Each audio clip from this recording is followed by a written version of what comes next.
we'll do the 10th Maimer in Maimorim Ulukotim in Chelik Gimel, the Maimer וקבל היהודים מסר שהחלו לעשות, which the Rebbe said in Purim, תש"י Yud Aleph.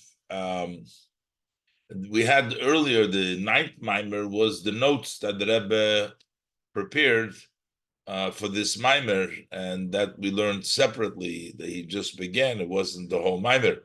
And here, this is the Maimer the Rebbe said, and then the Rebbe was Magia it later on, as they bring down in the note over here, that it was printed in the Kuntras Purim Tovshim Mem Tes, and that was printed in honor Likrasi Mea Purim for Purim, and the date that it was printed is Zayin Oder Sheni Tovshin Mem Tes. So now we'll do the Maimer inside. Beside the Shmaya Purim Tovshei Tovshi Dalef. וקבל היהודים עש אשר החלו לעשות, so that the Yidden says in the Megillah accepted that which they have begun to do. ומבאר כבוד קדושת מורי חמו האדמו"ר במאמרי דיבור המסחל זה. So my father, the Rebbe, in his Maimer that opens up with this opening with וקבל היהודים, and that Maimer, the Rebbe says, it's just been published. And it was published in the Purim, Tavshin Yud Aleph, at that time, when the Rebbe gave this Maimer. It actually was been published earlier, as they bring down here in the note, that it was later on printed in Atomim, different places, but this was the printed in the Kuntras Purim. So what does the Frierdiker Rebbe say in that Maimer? Shekiblu ma shehechelu behazman de Matan Torah. That they accepted this that they had begun in the time of Matan Torah. Basically what it means, this that the Yidden said we will do and listen during Matan Torah, that was just the beginning. They began to do. But in the day of Achashverosh,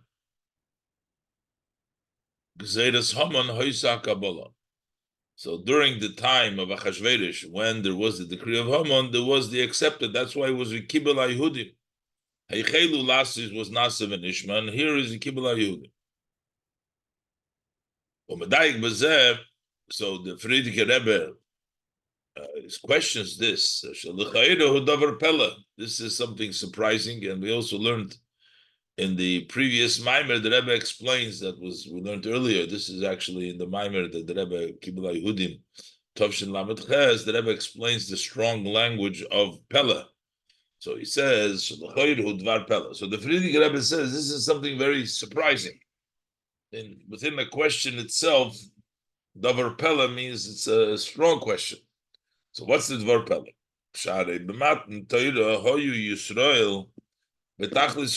During the time that the Torah was given, the Yidden were totally in an elevated state.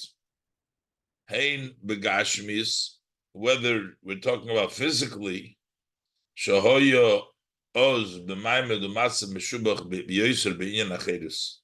Physically, they were in a situation and a standing which was a very praiseworthy. They were free in the matter of freedom. There was a great, a perfect, a beautiful situation. That was physically v'hein beruchnius, and also from the spiritual perspective, shahoya oz atzlam gilui elokus. At that time, by the Yidden, there was a revelation of godliness, bedarga achinailis, on a most utmost great level. But in the days of Achashverosh, the Yidden were in a total descent. Contrast there physically and spiritually, the Yidden were on a high level, and the days of Achashverosh, they were in a total descent. The noise of Lahela Vehester, in addition to the block and the obscurity, Shabachol Golus, every golus. Rebbe points out over there was even a greater golus. Then every golus, at that time, darkness covers the ground. That's golus. With a multiple of restrictions and blockades and obscurities, there's things blocking godliness. That's any golus. So then, at the time of Haman's decree, that block and the obscurity was even more than ordinary golus. That was as far as the spiritual standing. Also in the physical sense. The Yidden were at a lowest of levels, totally low level.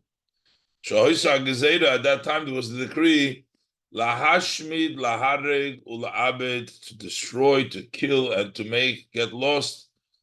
Chaz v'sholom, God forbid, kol ha'Yehudim, all Yidden menar, from a youthful to an older man, tough, babies, children. Benoshim wouldn't be in one day. So on the physical level, the Yidden were threatened with annihilation. And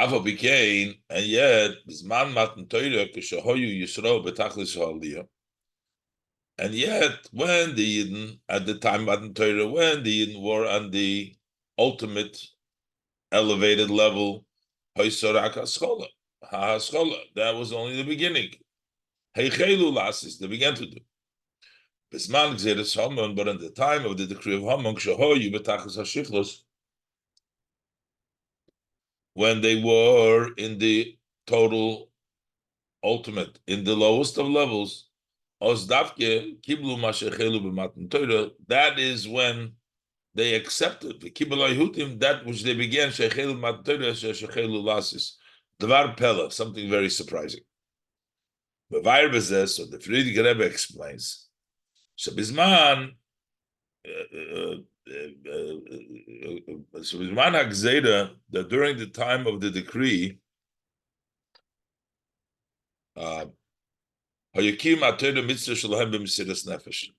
so at that time, the fulfillment of Torah mitzvahs of the Yidden was with Mesiras Nefesh. There was an aspect in that aspect of Mesiras Nefesh in which the Yidden were on a higher level.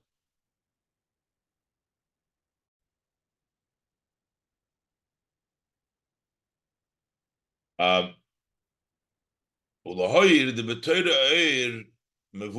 Rebbe says, I want to point out, in the Torah it's explained that what was the self-sacrifice? There was a general self-sacrifice, the fact that they remained Yehudim. And there was an additional sacrifice that they continued to gather to learn Torah. Alter Rebbe explains in Torah that Mesiras Nefesh Alahem Shahoy, what was their self-sacrifice? That was then, had they agreed, God forbid, to change their religion, so they would do nothing to them. So they could have saved themselves by sort of accepting and changing their religion.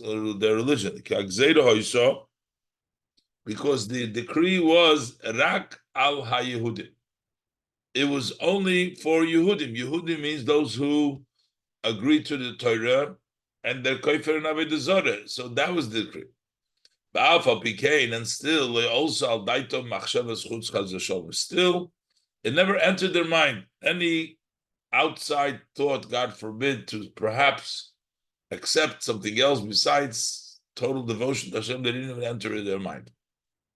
So that's one level. So he explained to the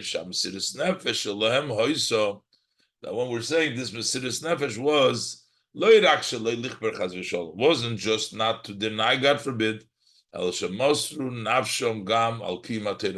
they also gave themselves over, their lives with Kiyum Torah mitzvahs. V'ad shehikhilu kilos berabim lilmed Torah b'mesiras nefesh, to the extent that they gathered public gatherings to learn Torah with self-sacrifice.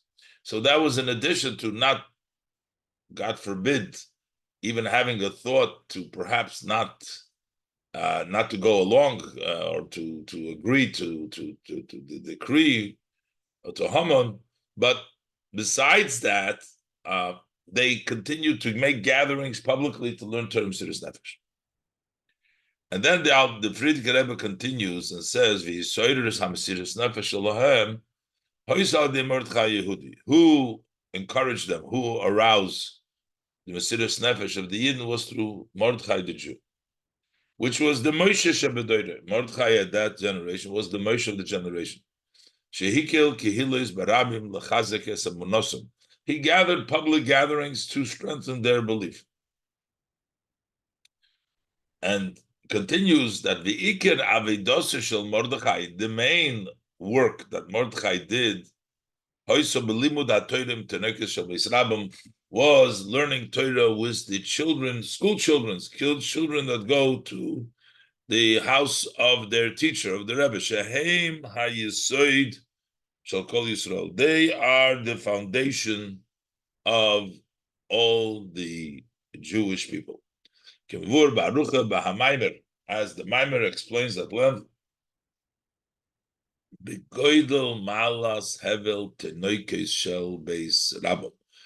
great advantage of the words, the words, the utterings, the study of these children who are in the house of their teacher. Like we find in the Medrash, Yehudi. The Mordechai, the Jew, gathered 22,000 students. He taught them Torah with self-sacrifice. Until when Haman the Rasha came, so Mordechai said, "Run, run, you shall not be burned in my coal," meaning because of me. He's trying to get me, but you should, innocent, you run away. Amru, they responded and they said, we are with you, whether for life, whether for death. They accepted upon them any penalty that is going to be, whatever Haman is going to do to them. They accepted it. Just and only not to be separated from the Torah. So this is v'zeu v'kibel haYehudim eis asher chelu lasos, and this is why the Yidden accepted that which they began to do. Shebematan Torah hoyso rak ha'aschola, but it was only the beginning. But Mesiras Nefesh later on, bisman gzeres Haman hoyso ka'kabola, then there was the acceptance. Through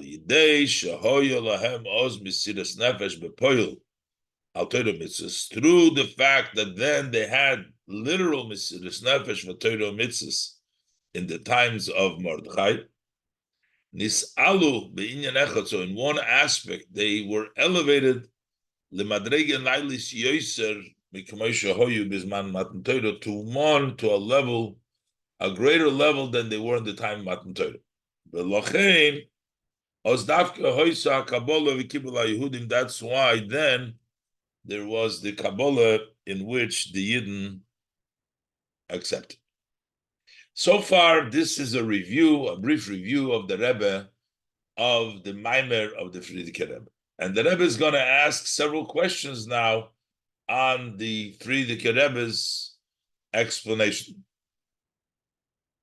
So, and the connection with the different pieces in the Maimer. So first, the Rebbe says, to explain the Mesiras Nefesh, that was the elevation, doesn't seem necessary to say that this was done through Mordechai. Why does the Rebbe, the previous Rebbe, explain that it was done through Mordechai? Base, we need to understand, what's the point of the explanation of the Maimer? He is Why is it specifically that during the time of the decree of Haman, Achashverosh was the acceptance? That was because of the self-sacrifice. So why do we need to know who is the one that brought them? So what is it important over here? That who encouraged them, who aroused them for Mesiras Nefesh? Mordechai was through Mordechai. And further he says, and also he elaborates, says, Sheikir Avidosu Shel Mordechai, Hoysol Limudat Toinim Tenekah Shel Beis Rabba. Friedker writes also that the main avodah of Mordechai was teaching Torah with the children, that's with school children. So how is that connect? How is that important to the answer? The answer is that it was Mesiras Nefesh then. But who taught it and what was his main avodah doesn't seem to connect. So why does the Rebbe bring that down? And the other thing is what the Rebbe is asking, the Friedker Rebbe, by describing the contrast of the way the Yidden were by Matan Torah and the way they were by the time of Mordechai, in time of the Gezerah, he describes both their physical standing and their spiritual standing. But in order to explain his question, how could it be that they accepted something when they were on a low spiritual level and before they were on a higher level? How is it connected to the fact that physically they were also Matan Torah in a good level and he was a bad level? How does that explain the question? The Gam Tzarich Biur also need to explain. It needs explanation. Masha Kosuv Bahadiyuk B'Tchilas HaMaimer, that he writes in the dik in the beginning of the Maimer. It says the Zeshe B'Zman Matan Torah Hoyu Yisrael B'Tachlis Ha'ilui U'B'Zman HaGezeira Hoyu B'Tachlis HaShlifus. That during the time the Torah was given, the Yidden were on the highest level, total elevation. At the time of the Gzeira, they were on a total low. So he makes the point in the Maimer, it was both their spiritual standing and also their physical standing. But it would seem, to the question that the Maimer has, what is the Maimer's question? The Heichi Tochen, how could we possibly say, that when they were on the ultimate, greatest level, was only the beginning. And on the other hand, when they were totally hashiflus, in the ultimate lowest level, then was the acceptance. To this contrast seems to be only connected to the spiritual standing. Over here, it's important the elevation and the low level and their spiritual standing. Maybe Bahamaimer. So why does the Maimer also bring down the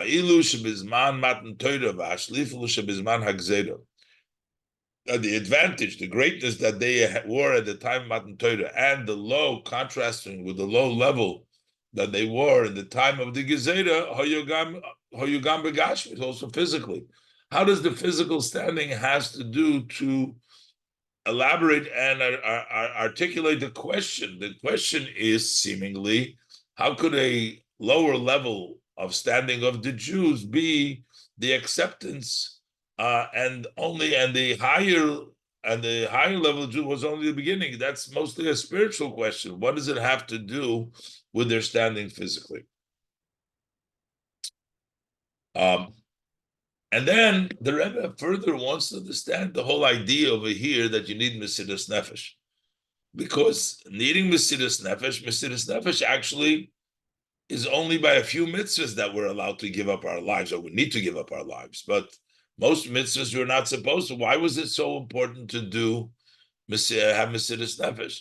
Now, the fact that a person has potentially Mesiras Nefesh, that if it has to face it, that's a mitzvah that's also even in those mitzvahs that a person has to accept upon himself that he's ready to do so. But it seems like the advantage was that they actually were standing in Mesiras Nefesh. Let's look inside. Gimel. In addition to the questions that the Rebbe brought down before,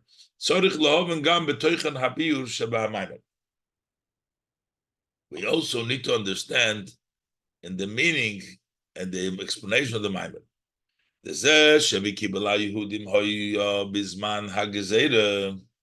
That why the Kibbutz Yehudim was at the time of the Gezerah, how come they were accepting it at that point?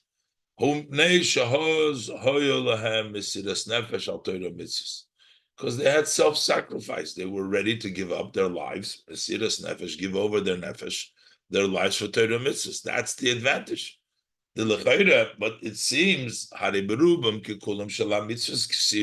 by majority, like all mitzvahs, the big majority of mitzvahs, the pasuk says, "Asher yasa oisom ha'adam v'chai." A person does them, and he lives by them. And v'lo sheyamus b'hem. We're not supposed to die for mitzvahs; we're supposed to live in mitzvahs. V'gam begimul hamitzvahs, also the exceptionally 3 mitzvahs. Shenemar b'hem yaharik v'al yaver, about which it says that you should allow yourself to get killed and not to violate those mitzvahs. Einam inyan hamisidas nefesh. Their mitzvah is not a mitzvah to mesiras nefesh. The mitzvah is that if you can't do it, then you're ready for mesiras nefesh. The way to fulfill this mitzvah, even if he's going to be killed by doing the mitzvah. So that's the mitzvah of the 3 mitzvahs. So the mitzvah is not mesiras nefesh. The mitzvah is to do the mitzvah, even if it cost him the life. The mitzvah of mesiras nefesh is only one.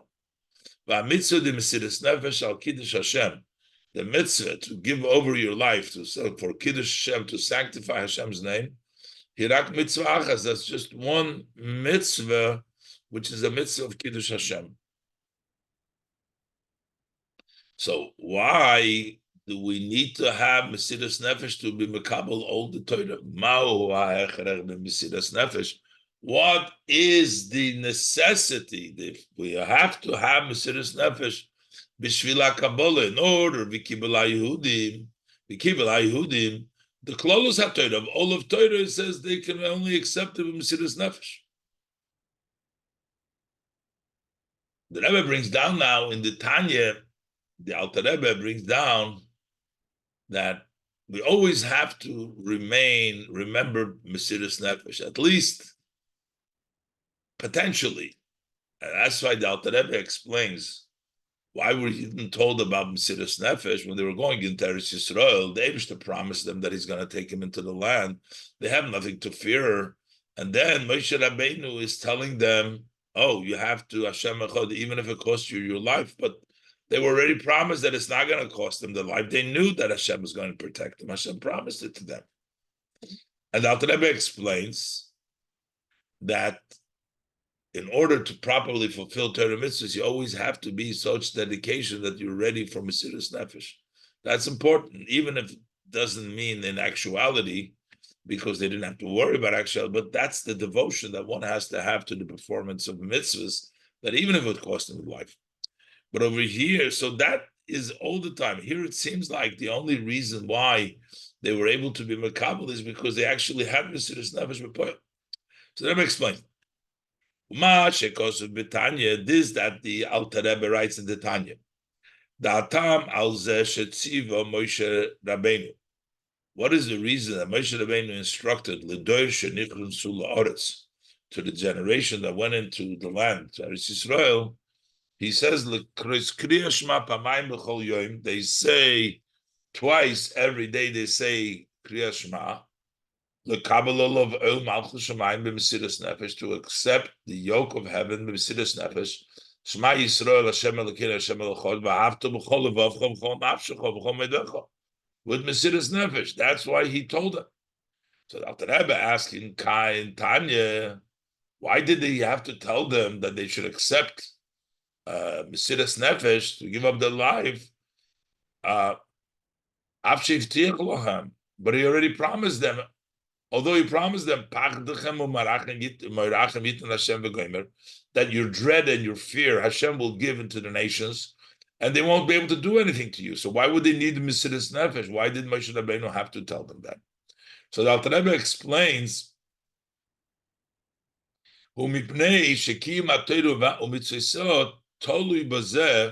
because the fulfillment of Torah mitzvahs hinges on the fact you have to always remember, even if you're not required Mesiras Nefesh right now, even you're protected. But in order to properly fulfill Torah mitzvahs depend on a person should always yizker tomid inyan mesiras nafsho lahavaya. Person needs to always remember his self-sacrifice to Hashem. So maybe we see that all mitzvahs require mesiras nefesh, and maybe that's why they needed in the time of that's why it was וקבל, because they had mesiras nefesh. But the Rebbe said, but this is actually all the time people have this. It wasn't only by Achashverosh and the time of the decree of Haman over there. This was all the time, just like he told them the Der Nichnu Shel Oretz, to have that feeling of that potential for Mesiras Nefesh. Over here, it seems like it was the fact that they actually were Mesiras Nefesh. Inyan HaMesiras Nefesh Sheboy Tolu Kiyum HaTorah Mitzvah. So the concept, the way the Alter Rebbe explains that we need Mesiras Nefesh, in which the observance, the fulfillment of Torah mitzvahs is Mesiras Nefesh b'koyach. That's potential self-sacrifice. If he needs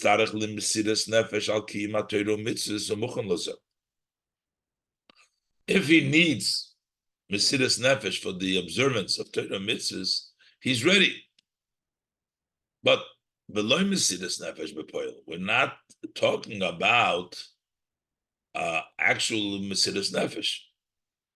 And that idea that you need Mesiras Nefesh potentially is talking nothing unique to the time of Mordechai and the time of the Zera. But also a Matan Torah, when the Yidden said we will do and listen, which is the time of Matan Torah, certainly after the command to read Kriyas Shema twice every day, later on when we have the command of that, so Kiblu Aleim Lekayim Kol Ma Sheyitztavu, they have accepted upon them to fulfill everything that they were commanded. Even if they needed Mesiras Nefesh, that was part of the Nasiv Nishma. So that was already from the way beginning. That was already Matan Torah, and certainly after they were told to read Dishma. And yet we say that wasn't yet a complete acceptance. The Nasiv Nishma, it wasn't the וקבל היהודים that took place ad lizman gzeres Haman, until the time of Gzeres Haman. Mesiras Nefesh b'poil, when they had the actual Mesiras Nefesh. So we see that there is something about the actual Mesiras Nefesh, not just on the Mesiras Nefesh potential. And the Rebbe is going to bring out also the difference of the Mesiras Nefesh of Chanukah and the Mesiras Nefesh of Purim. Besides Purim being first in time,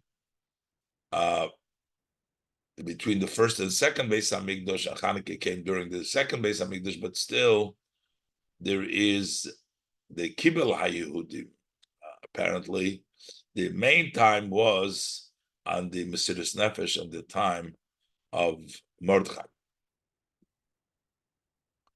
V'hine Yodua, both is known shebishnei zmanim hoya so Mesiras Nefesh b'poil shel Klal Yisrael ala Torah mitzvahs, that there were two times that there was actual self-sacrifice of the Jewish community of Klal Yisrael, of all of Yidden, for Torah mitzvahs. B'Chanukah, during Chanukah, that was Zman Gzeris Yovan, that was during the time of the decree of Yovan of the Greek. Or Purim, and on Purim Bisman Gezeres Haman, at the time of the decree of Haman.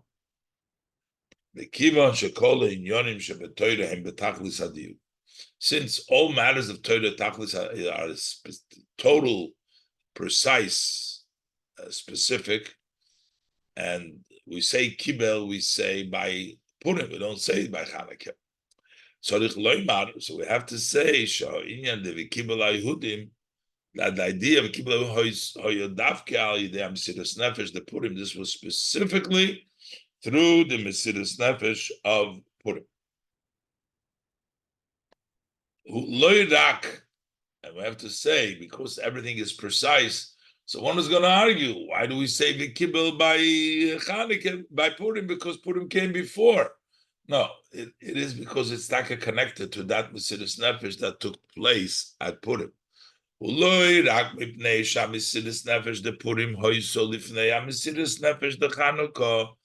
is not because the self-sacrifice of Purim came before the Mesiras Nefesh of Chanukah, Elagam, but also Mipnei Mesiras Nefesh the Purim Shayeches Yoser Legamar Kabbalah Torah. But because the self-sacrifice that took place of Purim has more of a connection to finishing up the Kabbalah Torah of Kibla Yehudim Eisa Sherechelu Lasis.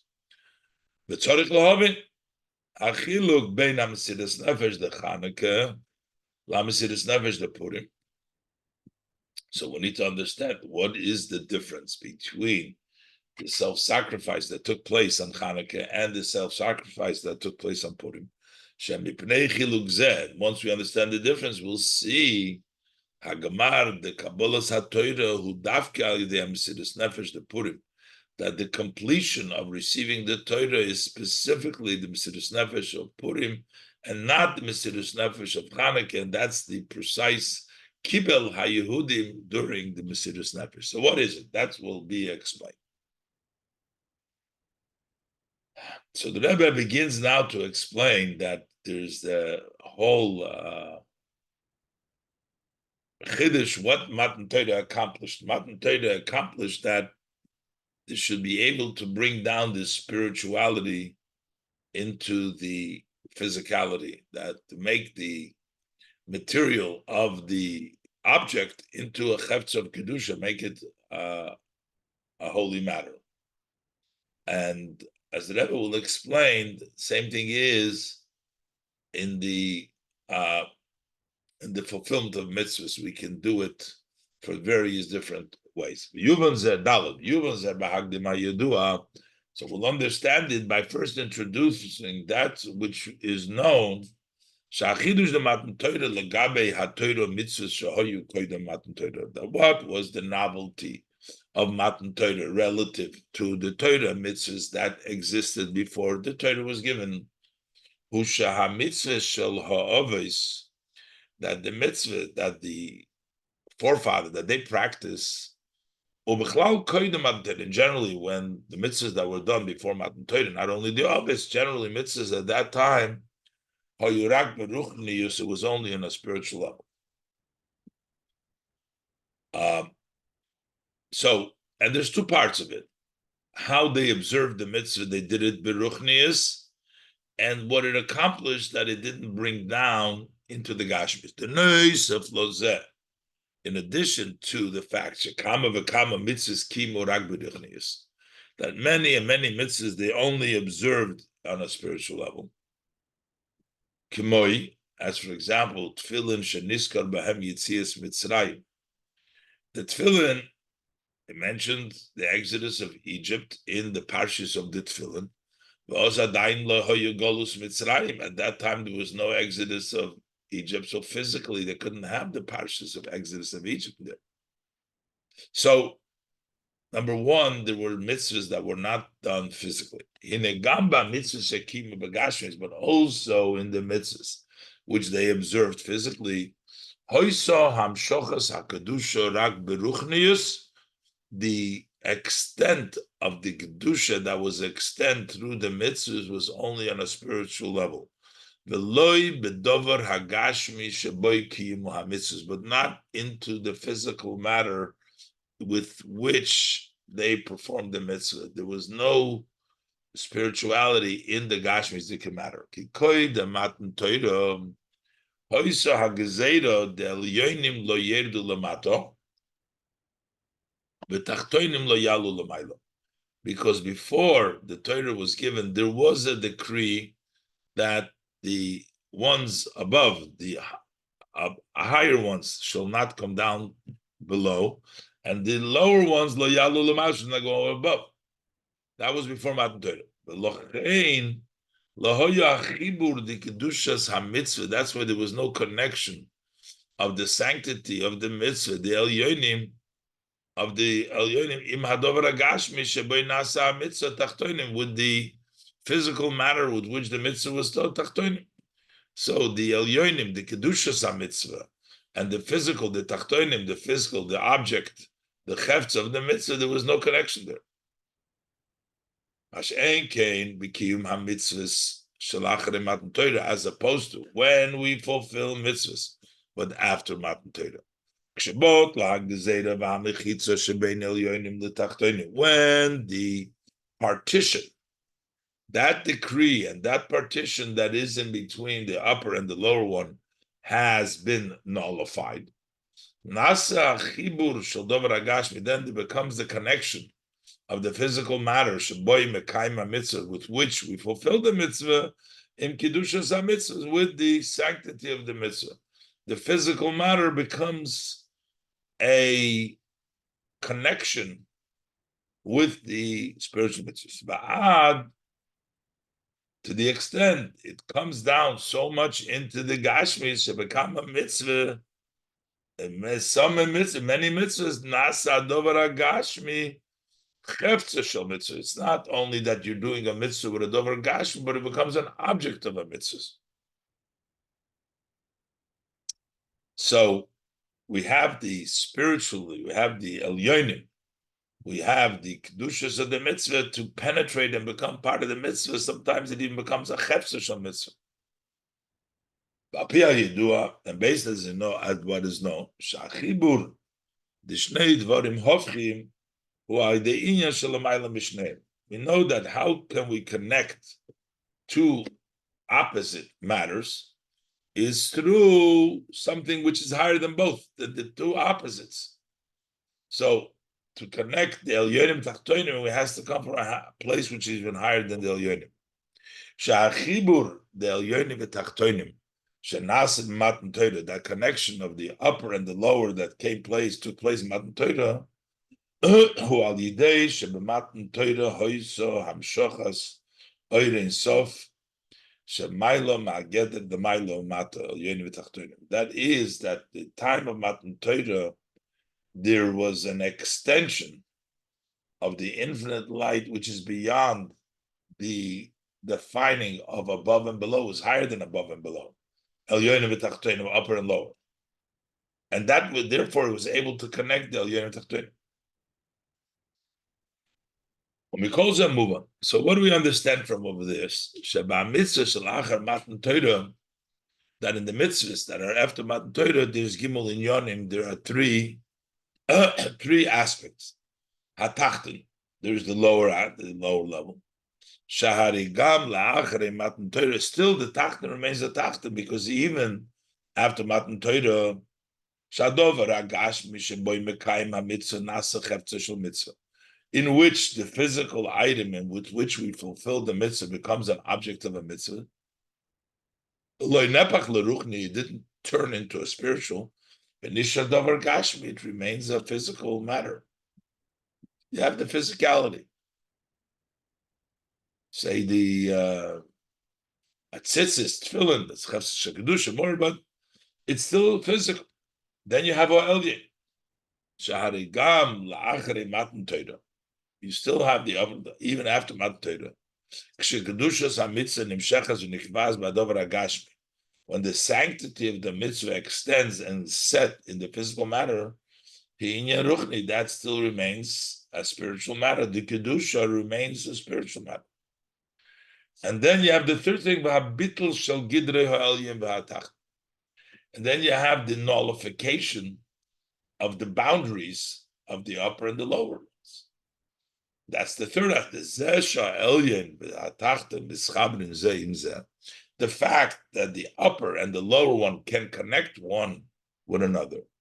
Although they're opposite, this is Ruchnis and this is Gashmis. That's by the nullification, the subjugation of their definition.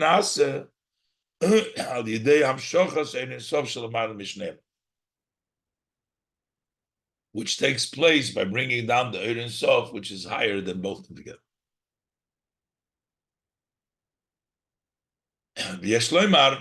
And we can say these three aspects that was accomplished by Matan Torah, the Tachten, the Elyon, and the nullification of the Tachten, the Elyon.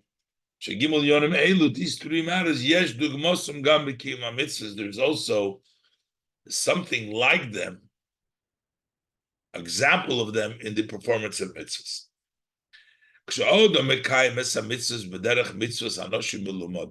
If a person fulfills the mitzvahs in a way that he is doing it because that's what he was trained to do, that is because he got used to, he's used to doing it because he's gotten used to doing that. Since something you are used to becomes nature, so his observance of mitzvahs, that is because the nature of the body and the natural soul, which is tachtin shabadim, the lower level of the person. But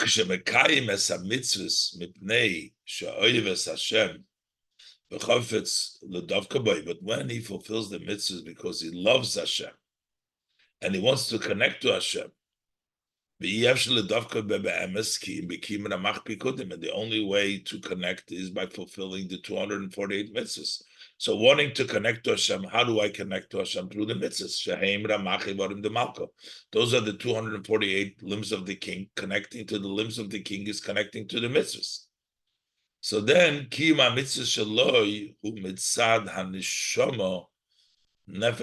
then his observance of mitzvahs is because of his soul, the godly soul.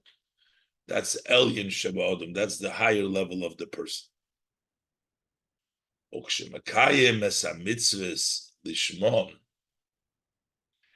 when he's still, so in the first case, he's doing it because he's used to. The second, he's doing it because he wants to connect to Hashem. That's why he does the mitzvahs. But when he fulfills the mitzvahs lishmon, not because of the benefit that he has through doing the mitzvahs, not even a spiritual benefit, but just because they are Hashem's will. His performance of mitzvahs is not because his being, his self or his entity, not even the entity of the neshama. It's all with subjugation. What is his whole matter when he does the mitzvah? It's just to fulfill the wishes of the above, of the Supreme.